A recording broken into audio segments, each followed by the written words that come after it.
निश्चित रूप से भारतीय जनता पार्टी को हराना हम सबकी प्राथमिकता है। उनकी नफरत की राजनीति, उनकी जन विरोधी और किसान विरोधी राजनीति, नौजवानों के खिलाफ उनकी राजनीति को, महंगाई के खिलाफ जो हम लोगों का मोर्चा है, निश्चित रूप से उनको हराना हमारी प्राथमिकता है। తాజాగా వస్తున్న సమాచారం ఏంటంటే హర్యానాలో కాంగ్రెస్ ఆమ్ ఆద్మీ పార్టీ మధ్య అసెంబ్లీ ఎన్నికలకు పొత్తు దాదాపు ఇన్ ప్రిన్సిపల్ కుదిరింది. ఎవరు ఎన్ని సీట్లకు పోటీ చేయాలి అనే విషయంలో ఇంకా కాస్త పేచీ ఉంది. దాన్ని ఈరోజు రాత్రి కానీ రేపు కానీ కాంగ్రెస్ నాయకుడు కేసీ వేణుగోపాల్, ఆప్ నాయకుడు రాఘవ్ చద్దా ఈ ఇద్దరు కూర్చొని ఫైనలైజ్ చేస్తారని వార్త. వాస్తవంగా రాహుల్ గాంధీ ఒక పిలిపిచ్చాడు.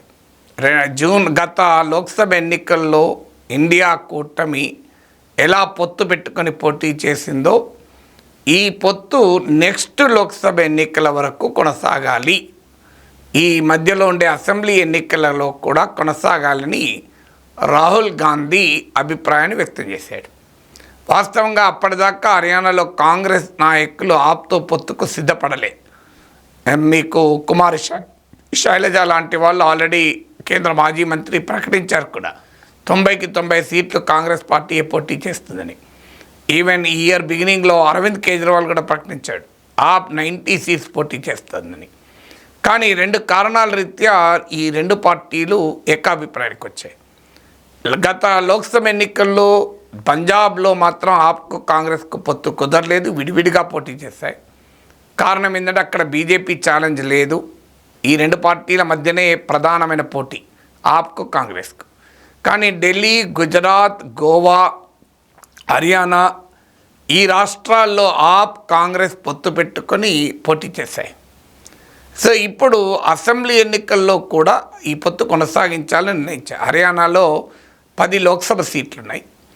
2014లో 2019లో 10కి 10 భారతీయ జనతా పార్టీయే గెలుచుకుంది. కాంగ్రెస్ పార్టీకి ఒక్క సీటు కూడా రాలేదు లాస్ట్ ఎలక్షన్స్లో కూడా.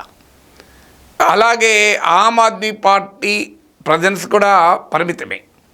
కానీ 2024 లోక్సభ ఎన్నికల్లో ఈ రెండు పార్టీలు కలిసి పోటీ చేశాయి. కాంగ్రెస్ 9 లోక్సభ 9 సీట్స్లో పోటీ చేస్తే ఆప్ ఒక్క సీట్లో పోటీ చేసింది. కాంగ్రెస్ పోటీ చేసిన 9 సీట్స్లో 5 సీట్స్ గెలుచుకుంది. ఆప్ ఒక్క సీట్లో పోటీ చేసింది కానీ ఓడిపోయింది. కురుక్షేత్రలో ఆప్ క్యాండిడేట్ 29,000 ఓట్లతో బీజేపీ అభ్యర్థి నవీన్ జిందాల్ చేతిలో ఓడిపోయారు. కాంగ్రెస్ పార్టీకి 21% అబోవ్ ఓటింగ్ వచ్చింది. To be precise 21.19%. Little above 1% vote Aam Aadmi పార్టీకి వచ్చింది, 1.11%. కానీ ఇంట్రెస్టింగ్ ఏంటంటే బీజేపీకి 36.5% ఓటు వచ్చింది. అక్కడ ఇతర పార్టీలు Jananayak Janata Party, Indian National Lok Dal ఈ పార్టీలు కూడా ఉన్నాయి. 5 సీట్స్లో బీజేపీని ఓడించగలిగారు, సగం సీట్లలో ఓడించగలిగారు. సో కాంగ్రెస్కు 21%, ఆప్కు 1% వచ్చినా కూడా యాంటీ బీజేపీ ఓటు కన్సాలిడేషన్ వల్ల సగం సీట్లలో బీజేపీ ఓడిపోయింది. ఇది ఇప్పుడు అసెంబ్లీ ఎన్నికలకు స్ఫూర్తి.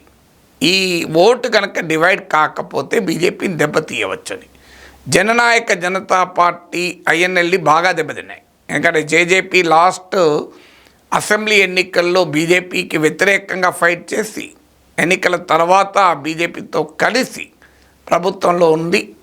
ఈవెన్ వ్యవసాయ చట్టాలకు వ్యతిరేకంగా హర్యానాలో రైతులు పోరాడుతున్నా కూడా జాట్ ఫార్మర్ బేస్ కలిగిన జననాయక జనతా పార్టీ ఎన్డీఏలో కొనసాగింది. లోక్సభ ఎన్నికల్లో విభేదాల తర్వాత బీజేపీకి దూరమైంది. లోక్సభ ఎన్నికల్లో జేజేపీకి ఒక్క సీట్ ఇవ్వటానికి కూడా బీజేపీ సిద్ధపడలేదు. ఎందుకంటే బీజేపీకి 10కి 10 సిట్టింగ్ సీట్లే కనుక. అందువల్ల జననాయక జనతా పార్టీ బాగా దెబ్బతిన్నది. ప్రీ పోల్ సర్వేలు కూడా చెప్తున్నాయి. అయితే ఇప్పటి వరకు ప్రీ పోల్ సర్వేలు చెప్తున్నాయంటే కాంగ్రెస్కు బీజేపీకి మధ్య టఫ్ ఫైట్ ఉంటుంది, స్లైట్ ఎడ్జ్ కాంగ్రెస్కు ఉంటుంది అని ప్రీ పోల్స్ చెప్తున్నాయి. కానీ ఎటైనా తిరగవచ్చు అని. ఎందుకంటే లాస్ట్ ఈ 2024 లోక్సభ ఎలక్షన్స్లో బీజేపీ ఓటింగ్ గణనీయంగా తగ్గింది. 2019లో బీజేపీకి 58% ఓటింగ్ వస్తే 2024లో బీజేపీకి కేవలం 36.5% ఓటింగ్ వచ్చింది. వాస్తవంగా లోక్సభ ఎలక్షన్లతో పోలిస్తే గత అసెంబ్లీ ఎలక్షన్లో కూడా బీజేపీ ఓటింగ్ బాగా తగ్గింది. మీకు ఆశ్చర్యమైతే 2019 లోక్సభ ఎలక్షన్లో 58% బీజేపీకి ఓట్లు వచ్చాయి, 58%. తర్వాత ఫ్యూ మంత్స్కే జరిగిన అసెంబ్లీ ఎన్నికలు, కొద్ది నెలల తర్వాత జరిగిన అసెంబ్లీ ఎన్నికల్లో 36% పడిపోయింది. భారీగా 22% ఓటింగ్ కోల్పోయింది లోక్సభ ఎలక్షన్లకు, అసెంబ్లీ ఎన్నికలకు. ఈసారి లోక్సభ ఎన్నికలనే 36% వచ్చింది బీజేపీకి. ఇక అసెంబ్లీ ఎన్నికల పరిస్థితి ఏంటో మీరు ఆలోచించండి. బీజేపీకి వ్యతిరేకంగా బలమైన యాంటీ ఇన్కంబెన్సీ ఉంది. అందుకే మనోహర్ లాల్ ఖట్టర్ ముఖ్యమంత్రిని లోక్సభ ఎన్నికలకు ముందు మార్చి నాయబ్ సింగ్ సైని అనే మరో బీసీ లీడర్ని తీసుకొచ్చారు. జాట్ ఓటు కాంగ్రెస్ వెనకాల కన్సాలిడేట్ అవుతుంది. బీజేపీ నిర్మించిన యాంటీ జాట్ సోషల్ కోయలిషన్, ఓబీసీల కోయలిషన్ కూడా దెబ్బతింటుందని అంటున్నారు. కానీ బీజేపీకి బలమైన సామాజిక పునాది ఉంది. జాట్ ఏతర కాస్ట్లు బీజేపీ వెనకాలన్నాయి. 36% ఓటింగ్ వచ్చింది. అందువల్ల కాంగ్రెస్ పార్టీకి వాస్తవం అర్థమైంది. కాంగ్రెస్ పార్టీ ఆప్తో పోలిస్తే చాలా బలమైన పార్టీ. హర్యానాలో కాంగ్రెస్కు 21% ఓటింగ్ వస్తే ఆప్కు 1% వచ్చింది. బట్ స్టిల్ ఆప్కున్న స్ట్రాటజిక్ అడ్వాంటేజ్ ఏంటంటే బీజేపీ పైన ఆ క్రిటికల్ ఎడ్జ్ కాంగ్రెస్కు ఇవ్వాలి అంటే ఆప్ అవసరం.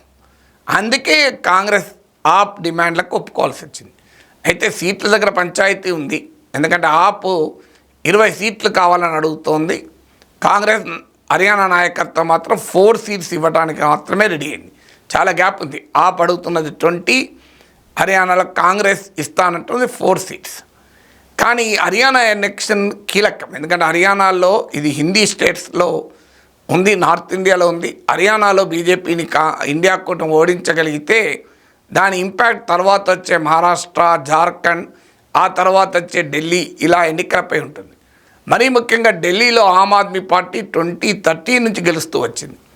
సో ఇప్పుడు అక్కడ కాంగ్రెస్ ఆప్ల మధ్య పడదు వాస్తవంగా. కానీ ఇప్పుడు హర్యానాలో కనుక ఈ కూటమి సక్సెస్ అయితే ఢిల్లీలో కూడా ఆప్ కాంగ్రెస్ కలిసి పోటీ చేసే అవకాశం కూడా ఉంది. కేజ్రీవాల్ జైల్లో ఉన్న సమయంలో ఆప్ కూడా అవసరం, ఒక బలమైన ప్రతిపక్ష కూటమి. అందువల్ల హర్యానా ఎన్నికలకు కాంగ్రెస్ అవసరాలు, ఆప్ అవసరాలు కన్వర్జ్ కావడం వల్ల ఇన్ ప్రిన్సిపల్ పొత్తు పెట్టుకోవడానికి రెడీ అయ్యాయి. ఈ పొత్తు ఖచ్చితంగా బీజేపీకి చాలా పెద్ద ఛాలెంజ్ క్రియేట్ అవుతుంది. ఆల్రెడీ హర్యానాలో బీజేపీ సీరియస్ ఛాలెంజ్ ఎదుర్కొంటోంది. అలాంటి పరిస్థితుల్లో కాంగ్రెస్ ఆప్ కలిసి పోటీ చేయడం డెఫినెట్గా బీజేపీకి ఒక పెద్ద సవాల్ అవుతుంది.